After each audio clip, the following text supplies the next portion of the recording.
Well, we're back, and this is round two. We are here tonight to interview Miss Eileen Sepp, and she is running for City Council for the City of Palm Bay, seat number three.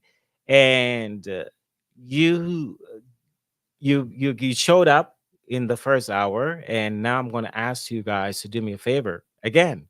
um, Reach to your phones or your computers, whatever, wherever you're watching me on, and hit the share button, hit the like button, smash that subscription button if you're on YouTube, and get ready to pose your questions to the candidate, Miss Eileen Sepp, who is running for seat number three.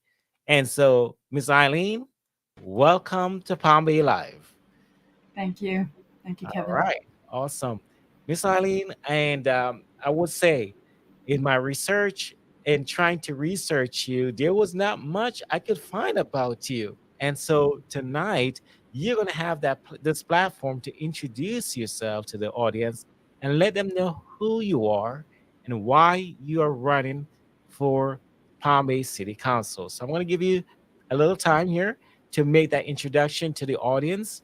And audience, be prepared to ask Miss Sepp some questions along the way, and I'll put them up on the screen as we go. Go ahead, Miss Sepp.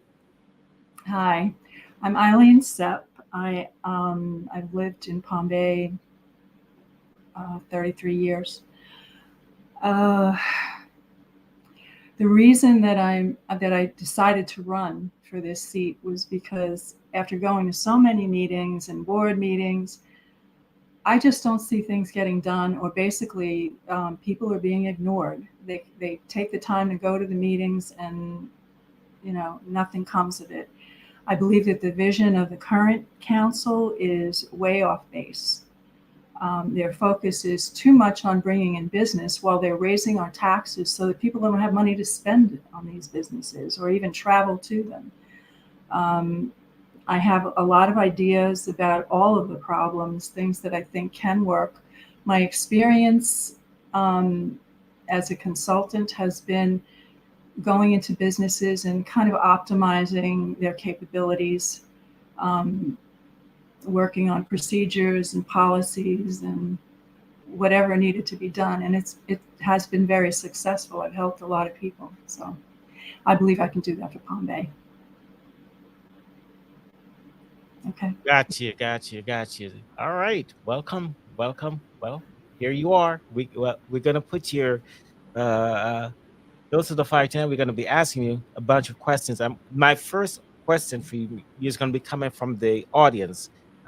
Miss Dale, Mr. Dale Davis, I believe it's a Mr. Dale Davis. He emailed me a question for you, and I'm going to pose it to you right now so we can get that out of the way. He says, I've been involved with Palm Bay politics for over 20 years, and we have the same problem: overspending, bonds, debt service. Ms. Sepp, what changes need to be made to the budget to where the ad valorem tax could come down in a housing market that is its highest rate ever? It is. The rate is so high, it's almost as high as New York State. We have the highest tax base in Palm Bay in the entire county. We don't get enough support from the county. We're something like 10% of the population of 26 cities. And whenever they have allotments, they don't give us enough money. But the rates do have to come down. They have to be more realistic. It should not be based on people who just move into a newly renovated home just because it's on the same street. It doesn't mean that the other houses are up to the same standard. It's not fair. It's also not respecting the investments that people have made over the years in their neighborhoods in Palm Bay. I would like to see some changes made, especially with senior citizens and disabled veterans, where once they become eligible for senior benefits or veterans, disability benefits, I think that the assessment value should go back to the original purchase price, and it should be locked in for the rest of their life. I think that would help a lot of seniors not lose their homes or be forced to sell them. As far as the ad valorem taxes, why are people who don't have children paying school taxes? Again, senior citizens, if you're not living with a child who's in school, a lot of other states, that's an exemption for senior citizens. And it's pretty substantial. It's a big part of the budget. I don't understand why, when we're paying regular bills for utilities, there's a tax on utilities at the end of the year. I mean, make up your mind. Right. It's like, what are we paying for? I mean, there's just so many different things. Even with the allotments that we get from the state recently, there was supposed to be funding for local projects. Okay, 31,732,000 plus. Palm Bay got 1.3 million, and both of those, it's two projects broken up. Both of them are for the Indian River Lagoon, which one is baffle boxes, which we already have. I can't imagine we need more than 7. And the other is to clean up the water. The state just gave the Indian River Lagoon, which is federal property, I believe it falls under federal, $100 million. Florida Tech University got $10 million. For what? I've done some work at the Marine Resource Council, and last year I did a look back on everything that they've done for the last 33, 34 years. And they keep doing the same thing over and over again. It's not working. They need to start thinking outside the box. They're replacing some of the seagrass, and some of the plant life is coming back. I personally think a lot of it has to do with when they built the Canaveral locks, because that cut off the oxygenation and the salination that's necessary for the wildlife and plant life to survive. There's just a tremendous amount of waste. And one thing that I'm good at is looking at it and trying to come up with a better solution and just have answers. We're writing blank checks out of people's pockets. We don't have it. We just don't have the money. Okay. All right, good. Good answer. So let's keep it moving, and hopefully, your question was answered. You will let me know because I see that you're watching. So, as a question for you, there currently, as of last week, I think we are up to 140,000 residents in the city of Palm Bay. Yeah, a little more. Given the city's rapid population growth, how do you plan to ensure that infrastructure development keeps pace and remains sustainable, addressing issues like road widening projects, new traffic lights, stormwater management? There's also some debate in the community about adjusting impact fees to better account for the increased demand for infrastructure and services. Are you open to the idea? I want to see everything slow down, for one thing. I think we can use ordinances to control that process a little better. What they have to do for the impact fees, yes, they're not realistic. They should be more realistic. But I've gone to planning and zoning committee meetings, and developers are making promises they don't keep. There's no penalty for it. So I would like to see, let me give you an example. One meeting I went to, a developer came before them. He was looking to do another project. And one of the people on the board said, "Didn't you just do a project for us, the development?" He says, "Yeah, 2 years ago." And he said, "Well, did you finish the improvements to the road that you promised for access to that development?" And he goes, "Oh no, we didn't get around to that." Okay. So then it comes to, for them to vote on whether they're going to let him do it again. And they all said yes. I'm like, what? You know, what I'd like to see is go back and finish it and come back a year after you finish it, because there should be a penalty for not following through. And Mike Hammer had a good suggestion, actually. They also need to be bonds for the improvements that they are promising with those impact fees. Because right now, if those improvements, if those impact fees are not used, in 7 years, they get the money back. You know, if they had a bond, then we can take it and we'll do it, you know, and they don't get their money back. So everybody should be bonded that's doing any development. As far as the roads go, we have turn lanes, and the biggest road problems, there's through Babcock, there's Palm Bay Road and Malabar. Okay, you can turn there, but there's no acceleration lane, and I believe that would help a little bit for a start. Just get, you know, at least have 100 yards of acceleration a time. And if they want buses, that has to be a countywide project, because most people have their own cars where they really need it, because right now there's no place to shop, or very few places to do any, you know, substantial shopping in Palm Bay.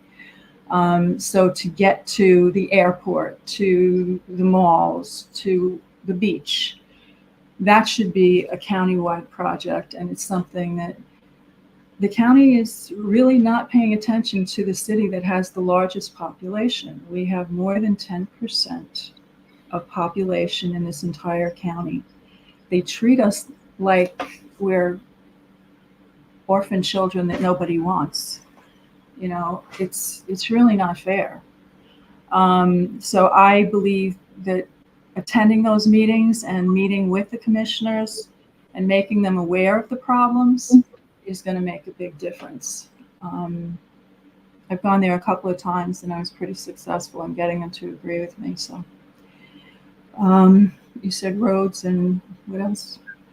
Yeah, I think you answered the question, but let's continue the roads question with a follow-up. We're going to talk about Minton Road between Malabar and Jupiter. Minton, yes, that's the other one. I'm sorry, I meant to mention that. It's the same situation. They need, if it's going to turn, they need to have a substantial acceleration lane, because the traffic gets too congested. So right now we're looking at a full depth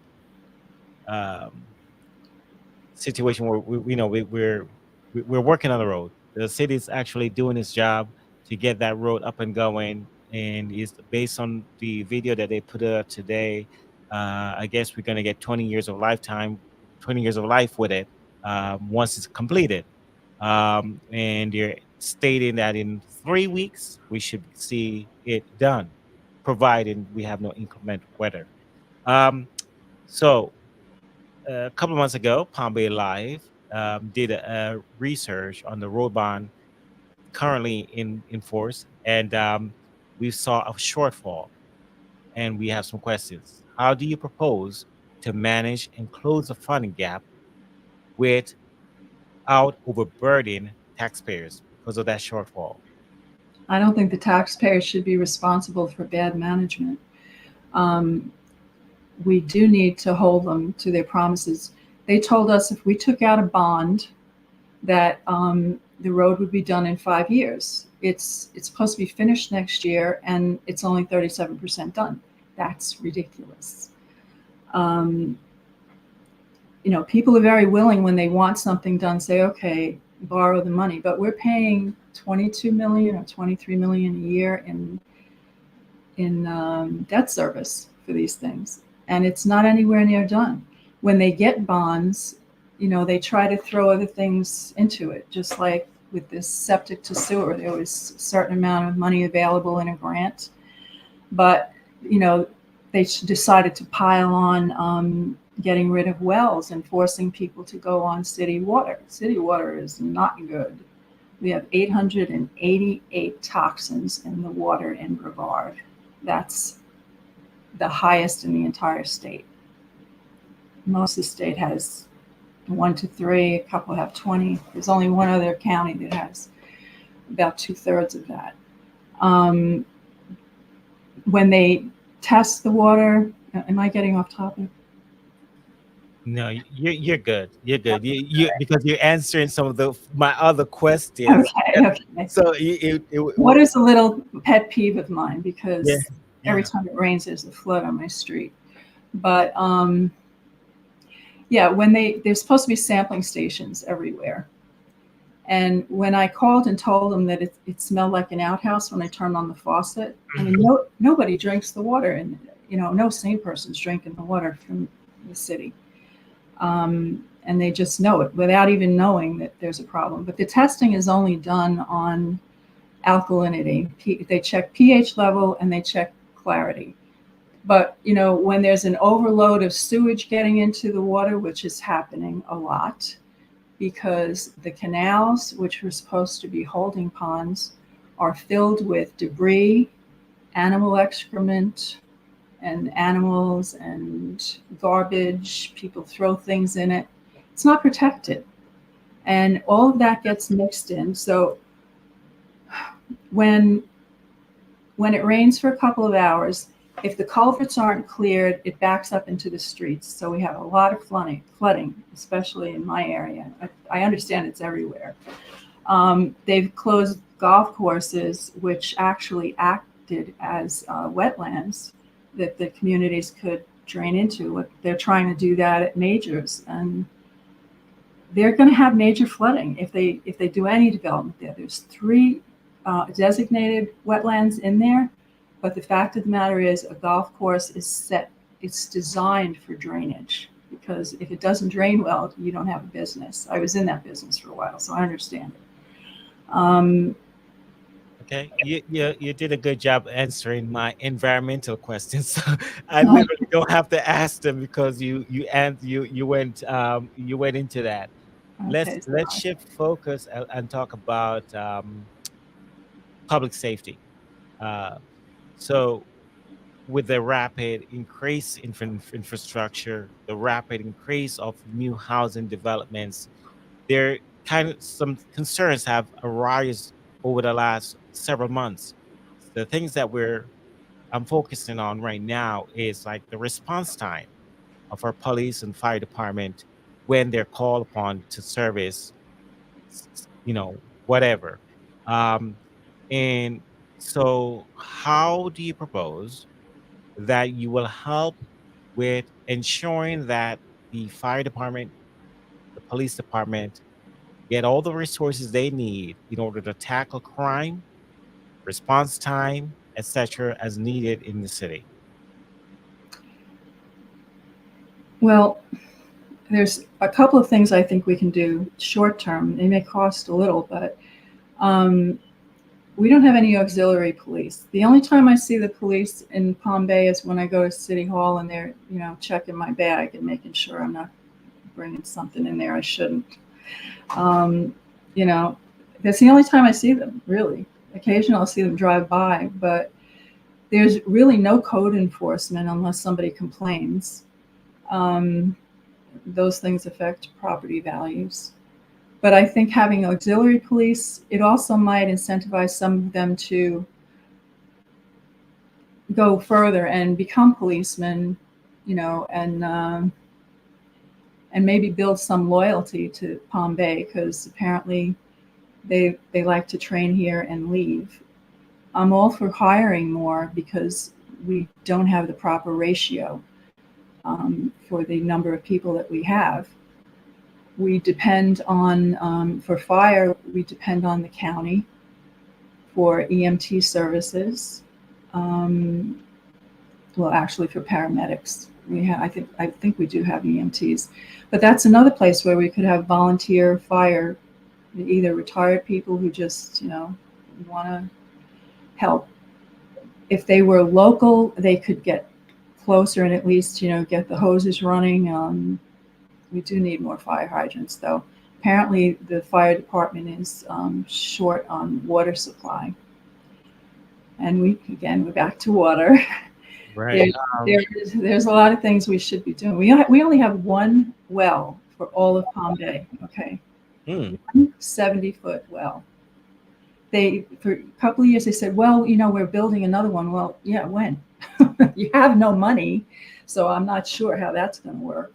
Right. But,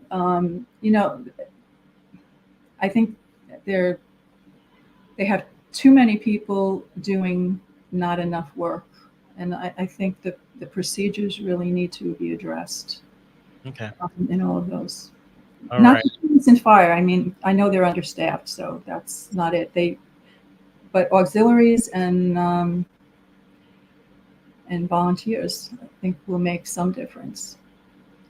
Do you think we should add auxiliary police department in the compound? The compound. Okay. One thing about the compound is people have been holding on to those plats of land for forever. They paid very little for it, maybe $1,000 or $2,000. They pay about $30 in taxes. Well, if my tree branches are hanging too low, or my grass is too tall, or if moss forms on the side of my house, or if I've got a junked car on my lawn, I can get cited. So I believe that they should be held to the same standard. They should secure their own properties.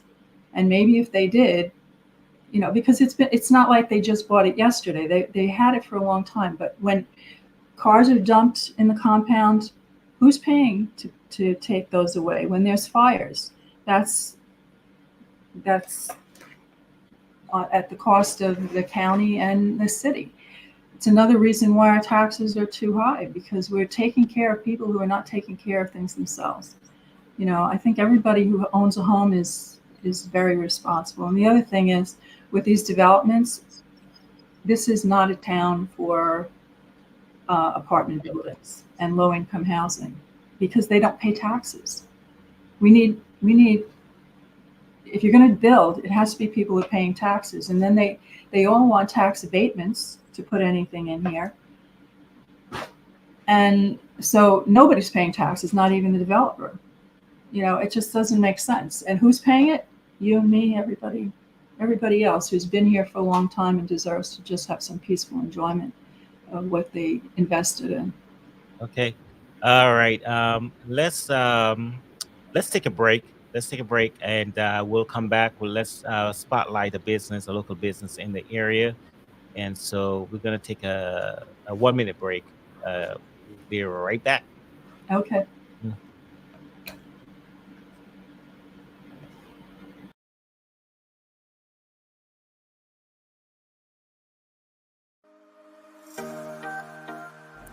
At Handle with Love Pet Care, we understand that pets are family.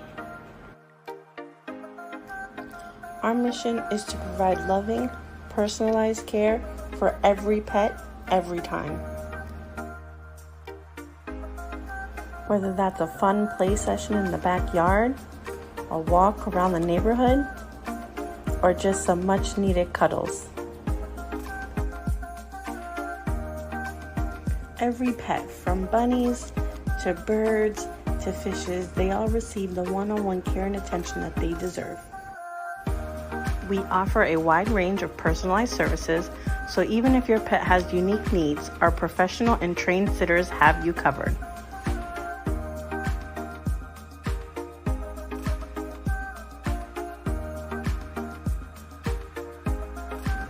To learn more about our company and services we provide, please visit our website at handlewithlovepetcare.com. Hi, we're Bartman Enterprises. We create custom apparel for schools, clubs, sports teams, businesses, and nonprofits. We're a one-stop shop for all your custom apparel needs. We offer a wide variety of products for you to choose from, including t-shirts, sweatshirts, jerseys, spirit wear, and so much more. We use high-quality materials and can customize just about any product you can think of. We're an approved vendor for Brevard Public Schools and appointee vendor for City of Palm Bay. We can do any style, any color, any size. No project is too big, no minimum or maximum quantity. We'll get it done, guaranteed. Call now and mention PB Live 10 for free setup and 10% off.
Okay, we're back.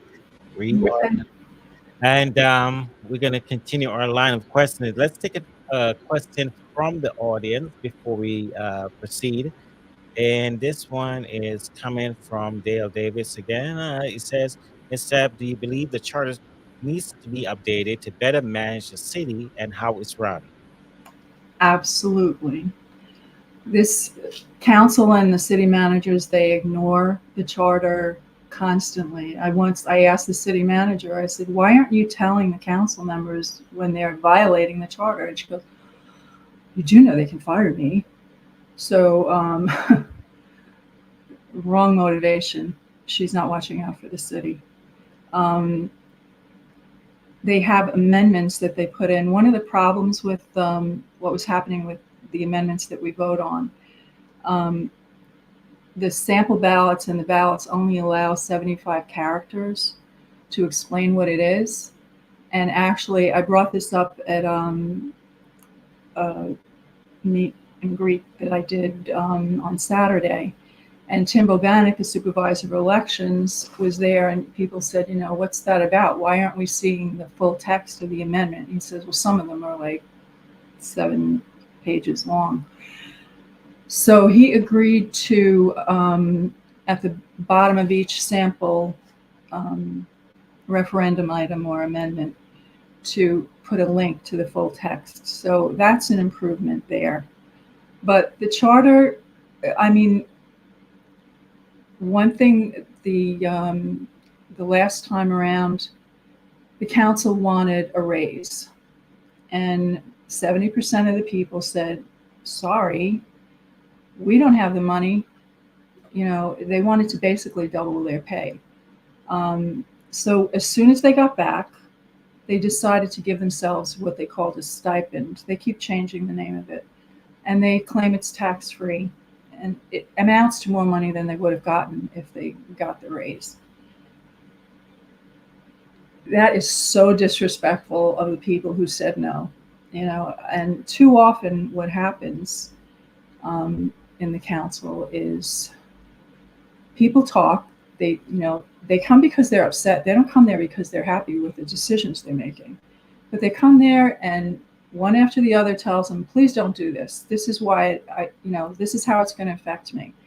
And then it's 3 minutes are up, next. And they say, okay, let's vote. And they just completely ignore what people have said, with very, very few exceptions. So what I would like to see changed in the charter is that if 15 or more people come and say no, that item gets immediately tabled, okay, for 30 days. And if the council decides when they come back that they're still going to go against what all those people asked them not to do, every single one of them must explain themselves, because people do not feel they are being listened to. And if you're going to go against them, they deserve to know why, because it's going to come out of their pockets. And that's the very least. And the other thing is the way they have it set up. If you want to challenge something that they did, there should be a way to readdress a decision they've made, because sometimes when you start thinking about it, it's really not right. So there should be a mechanism for that. Right now, they want you to get a transcript of what they said. Who's going to do that? You know, they have video, they can play it. They don't need a transcript. They know what they did. You know, but they make it really hard to challenge them. And I think people deserve to be able to challenge whatever the council does, because they seem to forget they work for us. Okay? They're the legislature. This is America, and they all work for us. It's their hands in our pockets, and that's got to stop. Once doing some of this stuff will slow down all the approvals on the development. And I'm not opposed to development if it makes sense, but it has to respect the people who live in the surrounding area. Imagine you bought a house in a nice, peaceful, one-family home neighborhood, and you know your kids are running around, everything's safe, and now they want to put up a 400-unit apartment building for low-income housing. That's going to change your investment. I think that for that, in that case, 75% of the people in the surrounding area should be able to, if they have to agree to it before it can happen. So changes to the charter, there's a lot of things, like they have to add bonds. And the other thing is there should be some mechanism for, if you don't cross all your T's and dot all the I's, that, is that a dog? I'm sorry. Yeah, we have a caller. We have a caller into the studio. Okay. So caller, 1 second. Let you finish her thought, and then we will come to you. Okay. If they don't do that, there should be some repercussions. You know, they shouldn't just be able to do whatever they want, because that's the way it feels. We have a charter that's totally ignored. When they did the ranked choice to replace Filiberto, it was a terrible way to do it, because the charter specifically says council members may not show preference for any citizen over another. Well, they had 33 people, and they were showing preference by their ranked choice. I went to the city council meeting the other day, and I said, look, the appointment for Foster, I think they should just appoint someone who they know, and I recommended Bill Batten, because he reads everything. He knows everything about Palm Bay. I said, just do it, because you're going to be showing preference. If you choose from people who are already running, you're showing preference for one candidate over another, which is a problem. It's not fair to anybody.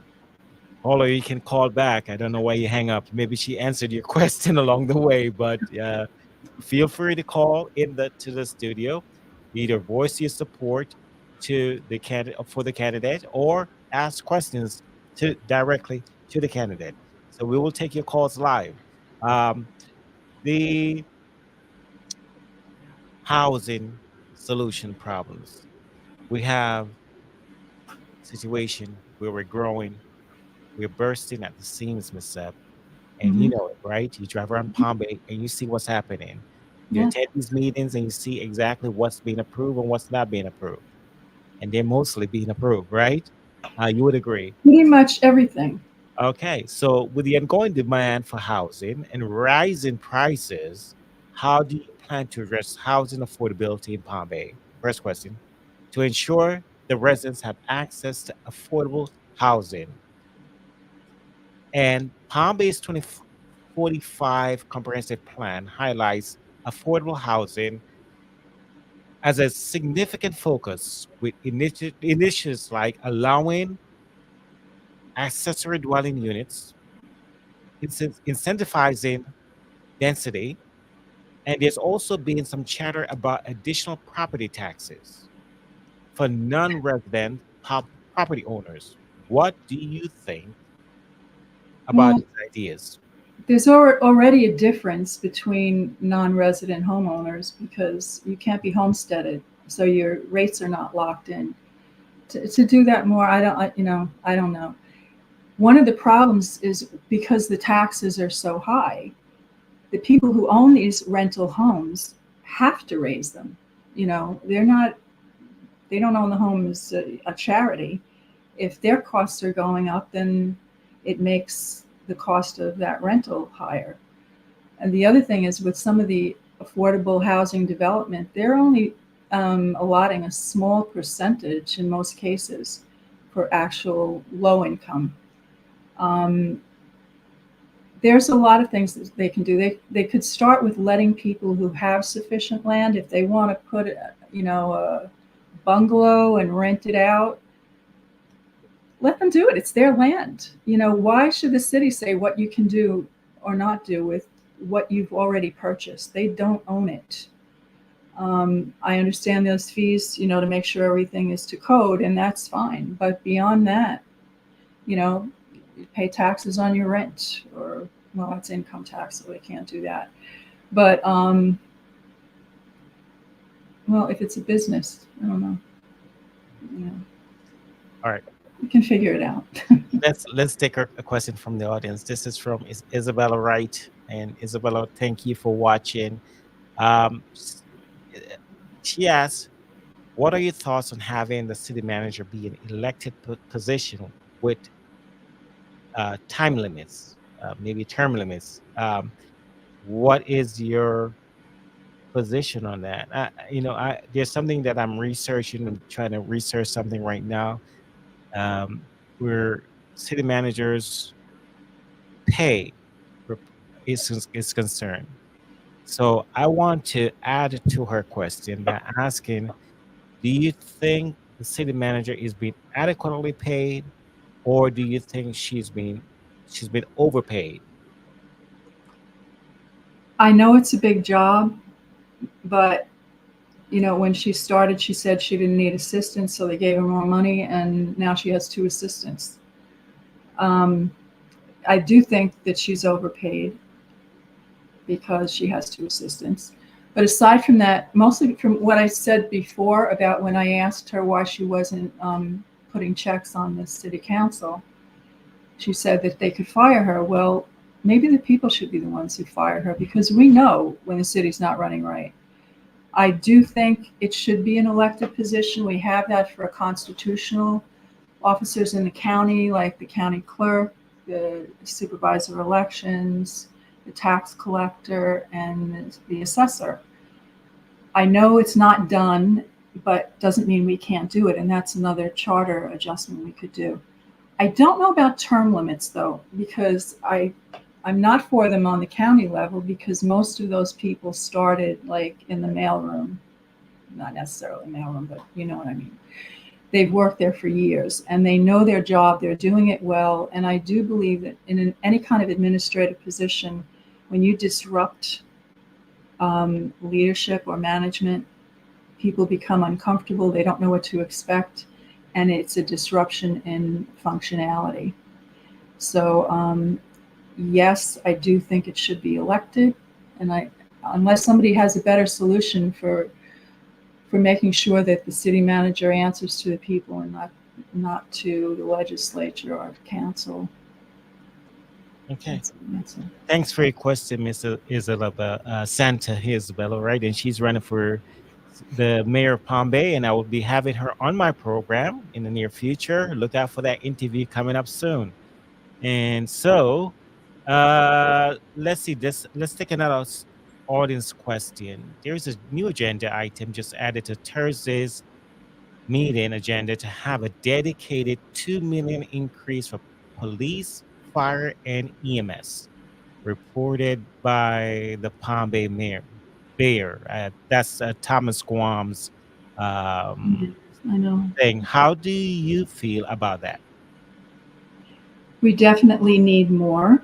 We're too dependent on the county for things, and I don't know about the dollar amount, though. That seems like a lot.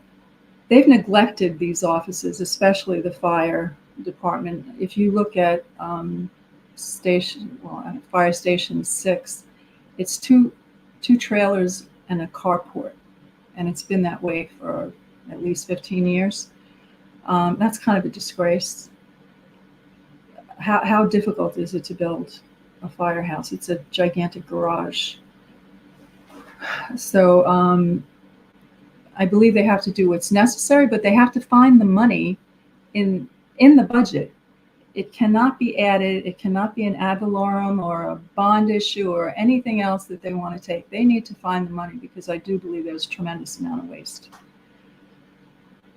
Okay, let's ask one more question, and we're going to go back to my line of questioning. Ms. Sepp, do you want to build a stronger business tax base to relieve the burden of home ownership in a city?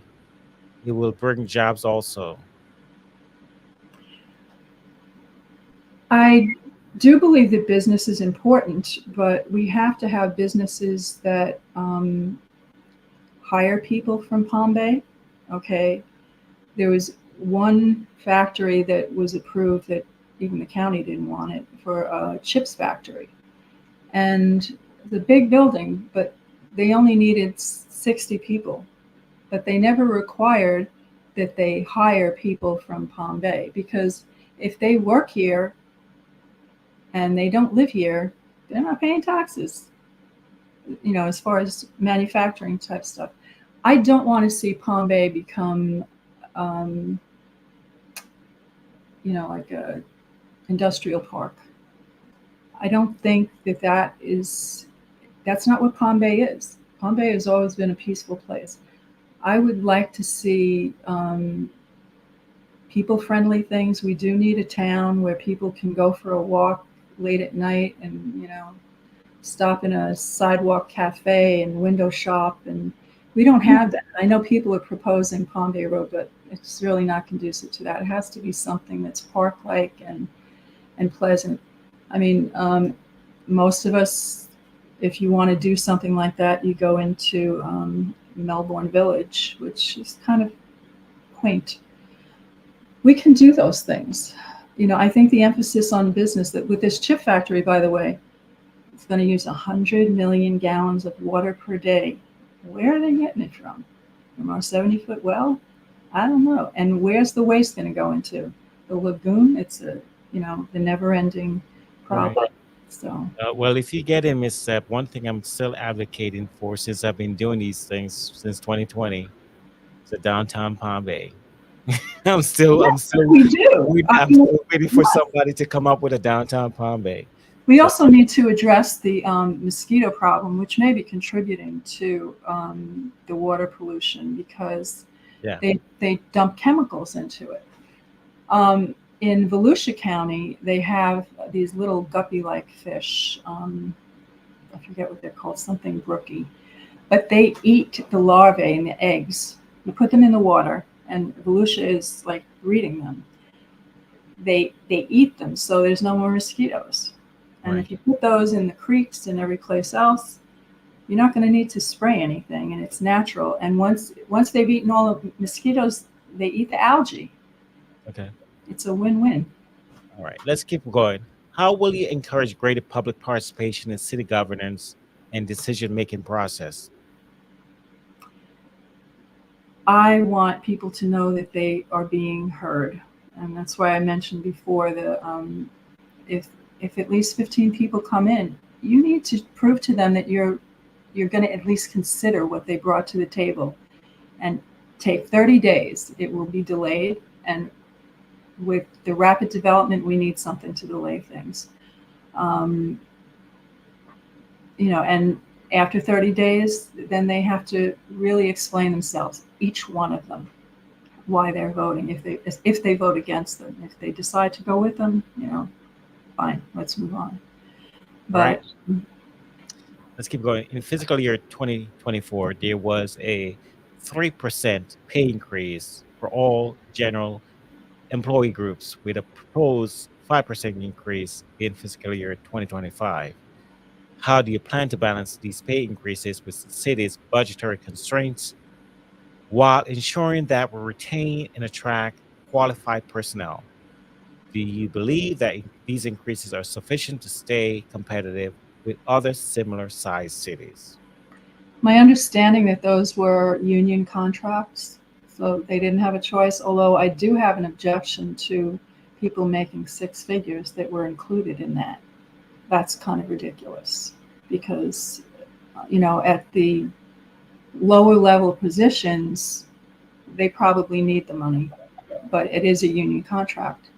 I don't think the city managers are, but everybody got a raise, didn't they? All right. Let's talk about raises. Do you believe that what was it last year? The um, the council decided to get a pay increase. What are your thoughts on that?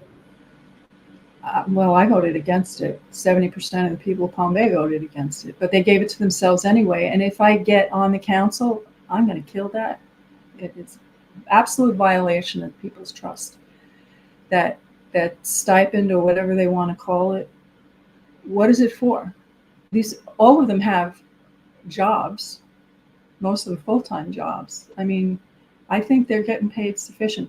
The argument was, well, other cities are getting more money. Well, I don't want to be crass, but it's not a contest. We don't have the revenues that some of those other cities have. When you have a lot of commercial business and traffic, then it's warranted. But Okay. Um, Fiscal year 2024 budget saw the addition of 41 full-time employees, with 15 allocated to police and fire department. The proposed fiscal year 2025 budget plans to add 21 more public safety positions and 6 positions for internal service departments. How do you plan to ensure that these workforce expansions meet the community needs effectively? I do think administratively, I believe that they are overstaffed. And the management is totally dependent. The whole city is dependent on staffers who don't have the long-term experience. They know how to read guidelines and say, okay, this is what we're allowed to do. Anybody can interpret, but they're not considering the effect on the people. And what I've observed is the staff tells the board what they recommend, and the board rubber stamps it, and then it goes to the council, and they rubber stamp it. They may ask a few questions, but in the end, they just say, okay. If the staff says no, then they say no. It's very frustrating sometimes sitting there. Okay. All right. Let me put this one up on the screen because this one goes with a question that I have in regards to Boys and Girls Clubs. So this question is timely, Miss Isabel, right? Because I was going to ask a question in regards to, and let me ask my question first, and then you can tie it in with answering Miss Isabel Wright's question. You have expressed concern. There is a concern about the lack of recreational options for youth at risk, and have mentioned we are looking at Boys and Girls Clubs in the city. What specific recreational options do you want to provide, if any, and how do you want to implement these initiatives? Um, and you have seen Ms. Wright's question. You can tie that in and to answer for me, please. So you want to know what kind of activities? I did see something about PL coming back for Boys and Girls Clubs. Uh-huh. And something that the city is doing, but there are also a lot of programs countywide and even nationally that are available to kids that people don't even know about. I've done some work with Club Esteem, and they work with a certain sector of population, mostly single mothers and their families, and they support the families, and they have a pretty good rate of getting the kids off the street and into either good jobs, the military, or college. Sports, we have sports through the schools. Those things do have to, they have to be encouraged. I don't think we have enough large parks, where more things can be explored. We don't really have a bicycle park, and quite a few kids have died just going past the driveway in a supermarket parking lot because they're either in the street or they're on their way home, they're hurrying, they're not paying attention. So there should be a place where there should be bike park with bike paths. And I was a basketball player. Okay, I played semi-pro. And I'm very old now, so forget about that. But and I majored in phys ed, so Okay. I'm all for that stuff. But there are programs, and one of the things I'd like to do is make sure that the schools and the word is getting out on them. There's even a program that Matt Susan from the school board initiated with the Space Coast Aeronautics section. I went up there to their announcement. There are programs where if kids are interested in aeronautics, they will take a kid and let him be the co-pilot and see what he feels about it. O'Galley High School has a hangar where they build planes. And if people are interested in different components, if they like the electronics or whatever, those are there and they're not being used. And it's a shame. But there are a number of programs. And there's even one that I tried to direct to someone. It's a national program. The closest one is out of Orlando, where kids go to school 4 days a week. The fifth day, they actually work in a Fortune 500 mostly business, okay? And they intern for 4 years, okay? And then they get hired, and some of them have wound up, in the C-suite from this program. So there are a lot of things available. We don't have to reinvent the wheel. There are some things that we can do, and we should, but just making people aware of what's out there is important. Let's go back to infrastructure for a second. There's some questions that I forgot to ask. I want to talk about impact fees. And so my question to you is, do you think that measures should be implemented to ensure that developers pay their portion of these impact fees? And how would you use those funds to improve community infrastructure? It would depend on the project. Usually it's roads, parks, and access. That's usually what from what I can see, what they're about. The problem is the work isn't getting done. Whatever they promise isn't getting done. And that's why there needs to be charter revisions to make sure that, when they make a promise, they must keep it. It's not if it doesn't get done, then they get their money back. But they're incentivized not to do what they promise. That's why the bond would make a big difference, because if they don't do it, they lose. Okay. And then we have the money to do what they promise. And then that way, whatever was proposed will get done, hopefully in a timely basis. Yeah. Question for you.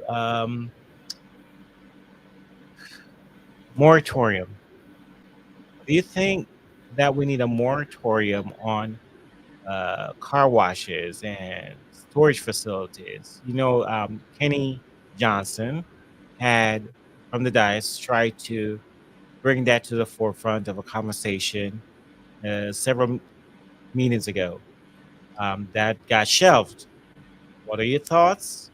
Do you think we need this? If you peruse social media, sometimes you'll see a lot of complaints from the residents in regards to storage facilities, car washes, gas stations, Dollar Generals, you name it. The complaints are many. So what are your thoughts on those?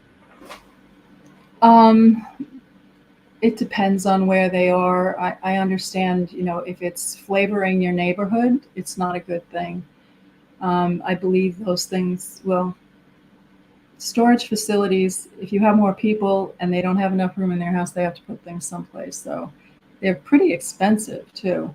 It's hard to find any and some of them are rat traps. But I actually thought they did approve that, but the moratorium, but every meeting I go to, they're approving another storage facility unless it's in one of their neighborhoods, one of the councilman's neighborhood. Then it gets rejected by him, or then eventually gets overruled. Yeah, the moratorium it never never meet the muster. It never went forward. So we're Yeah. here. They're still going up. So it is what it is. All right. Audience, do you have any more questions before we close it off for the night? Let's see. Let's go through the chat really fast. Um, There is a question. The comment: Palm Bay Police Department brought an ice cream truck to connect with the youth. It's not working. Okay, that's the connect from Mr. Davis. All right.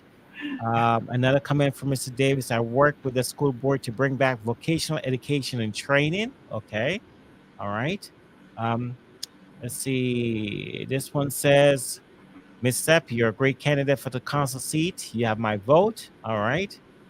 Um, let's see. Great interview, Kevin. Thank you very much for letting us be a part of Eileen. Thank you for serving the city and appreciate your experience that you'll share trying to make our city a better place. Okay, that was a compliment to you. Um, let's see, any more comments? None? All right. I think we are done for the night. Ms. Sepp, I want to wish you the best in your candidacy. And I'm going to give you Can the I just make one comment though? Yeah, sure. Okay. A while ago, the city council dissolved the budget advisory committee. Right. So there's no oversight. The problem, I went to one of their meetings. Apparently I was the only one who ever went to one of their meetings. But I found out that they never received any copies of the budget until 6 weeks after the money was spent. Okay, so what we need is a budget oversight committee.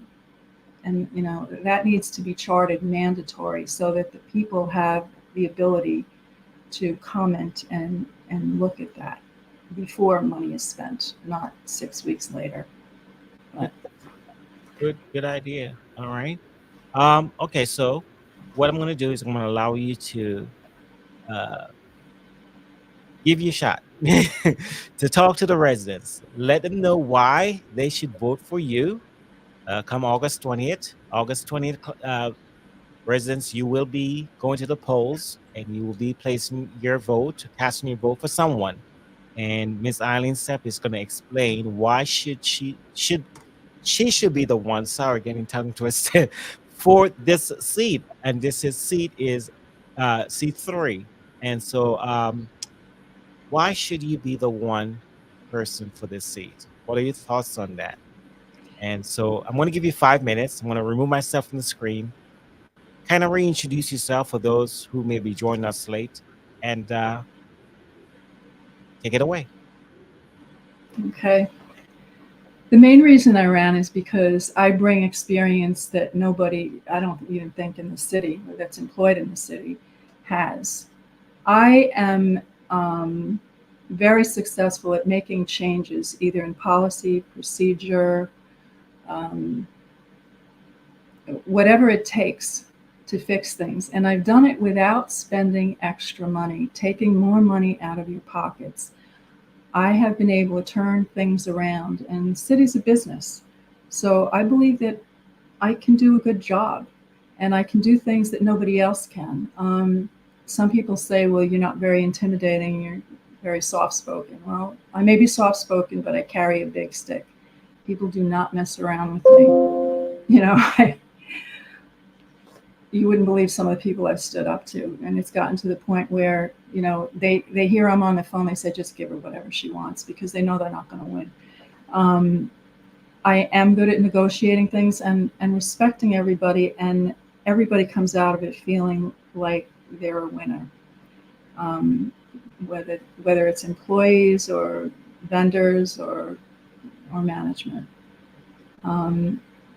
I wouldn't be trying this because, honestly, I'm retired. I'm 72 years old, and I don't really need to do this, except I do need to do it because the city is a mess. And I'm just very good at fixing and making the necessary changes so that everybody's accountable. And I really would like you to vote for me. I don't have a lot of money. I don't have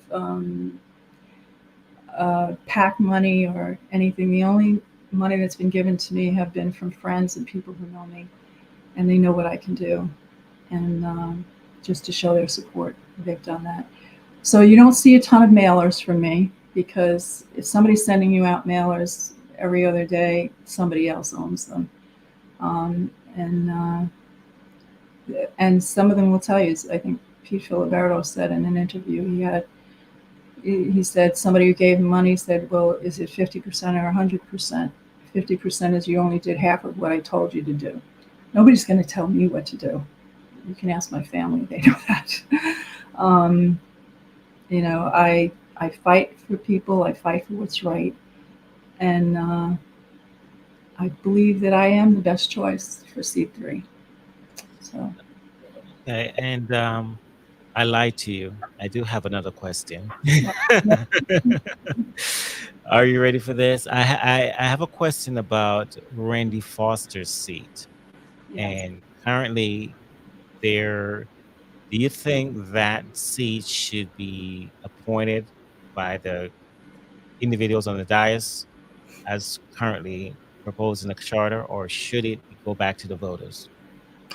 In the case it's like something like that happens in the future. Right now, we're looking at a short time frame, right?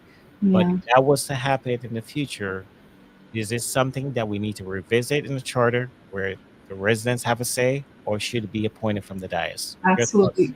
I think when they elect a panel of counselors, there should be at least 2 alternates who can fill into those places, because people leave for all different reasons. They get sick, they have to move, they got a different job, whatever.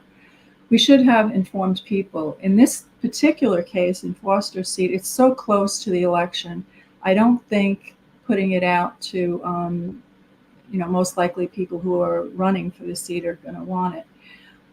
I think it would be unfair, that we give an unfair advantage, and it might color how people look at, the other candidates. And it also ranked choice, pitting one against the other, really is a violation of the charter, the spirit of the charter.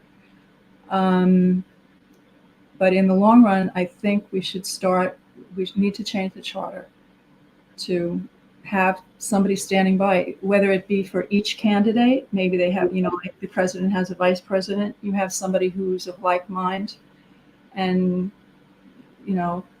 or they campaign separately. I think it would be better if there were 2 people of like mind who could step in an emergency. There's something else I was going to say. Yeah, right now for this term, because it's so close, there's Bill Batten knows so much. He's at every meeting. He reads every single page. And I know that Bill is not going to accept that. No, he said he will. He said he will. Yes, he That's said he will. He interesting. spoke to his wife, only for a short term. Okay. He's willing to do it. And I believe that that's the best choice. And I know Kenny Johnson's on board with that. I'm hoping we can get at least one of the other 2, and just, end the suspense and let everybody move on with their campaigns. Well, I'll be monitoring. Well, I will have somebody help me monitor that meeting on Thursday, because I will be interviewing 2 other candidates this Thursday. So I'll have someone to monitor that meeting and hopefully get back some word to me in case it goes that route. But that will be interesting if Bill does accept that role. I'm not supposed to be biased, but he would definitely be a viable candidate for that, because he's very versed on the issues in Bombay. Yeah. All right. He's fair, but it's important that we have backups, because historically, Palm Bay, every term there's a problem. Somebody's leaving, or somebody's forced to leave, or whatever, or even if they go away, or if they want to go on vacation, instead of taking the whole month of June, which really is not realistic. That's another thing they gave themselves in the charter. A whole month when you have all this stuff going on, and then you're trying to catch up when you get back. It's stupid. All right. Okay. Okay. All right. The city council is supposed to be nonpartisan. But we give that choice to the council. They will pick one of their own. Okay. Yeah, they do. That's why I said it's better if people pick their own alternate who's, of like mind. Okay. So maybe first and second choice. I don't know. But It was a great. who can back you. It was a great conversation tonight. I think I enjoyed this conversation that we had tonight, and you are, and this was not said. You are the only woman in the race. Yes, I am. um, We haven't had a woman on, I think, in 9 years. in about 9 years, yes. We do have a different perspective on things. Yeah. So I enjoy talking to you. I really do. The conversation was excellent. Okay. Definitely worth looking at. So, folks, if you like Miss Sepp, you can reach her at, what's your Facebook page? Eileen Sepp, and I have my campaign page is Eileen Sepp Citizens First. Okay. All right. And then can they reach you by phone if they have questions, or do you not do that? I don't answer calls from people I don't know because we get bombarded with calls. Do you have a campaign email? I do. It's eileen.sepp@me.com. It's one that I hadn't used at all, so I activated that. All right, beautiful. But I do respond to everybody that as long as I can find it, because my other email, I get like 9,000 emails a day. It's ridiculous. Beautiful. All right, Ms. Sepp, it was a pleasure talking to you, and I know we have talked at length, me and you personally, on the phone prior to this tonight's meeting, and your having conversation with you is always a pleasure. I learn from you. Believe it or not, I'm not saying to you, but I do learn and pick up on things from you, and that helps me too with these interviews that we're proceeding with. So Thursday night we'll be having another round of interviews starting at 7 p.m. Eastern with U.S. House Representative John Hurton, and then at 8 with Mr. Kearns. So please join me and on Thursday night for another round of interviews. And then next week, like I said earlier, I have a slew of interviews. Yes, busy man. I'm going to be very busy. So I'm inviting you to share the adverts that you see on the Facebook page. Smash the like button on Facebook Live, on the Palm Bay Live, and share. Get the word out. Help me get the word out, so that way we can increase the audience and a pool that we have going on, and then others may learn about the candidates and make an informed decision as they go into the polls on August 20th. Thank you so much for joining me tonight, Palm Bay. You have yourself a great night and a great rest of the week if I don't see you again. Bye. Bye-bye.